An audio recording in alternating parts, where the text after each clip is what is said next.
Hey everyone, and welcome back to another video. And in this video, I'm going to show you how long does the battery last on AirPods Pro 2.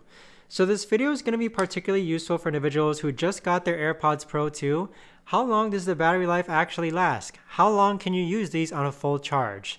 Now on a full charge, if this was connected to your lightning cable or Type-C cable, the light over here would indicate green, meaning that it's at a full charge.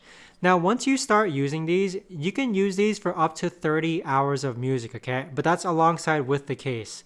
What I mean by that is if you use AirPod buds and then put them back in the case to recharge, the entire case should be able to provide up to 30 hours of listening time. Now, with that being said, the AirPod Pros 2, it takes about 1 hour to fully charge. But let's say that you accidentally forget to charge it and you need to charge it on a whim just because you're about to go to the gym perhaps. If you charge it for at least 5 minutes, this is going to provide you up to 1 hour of music playback time.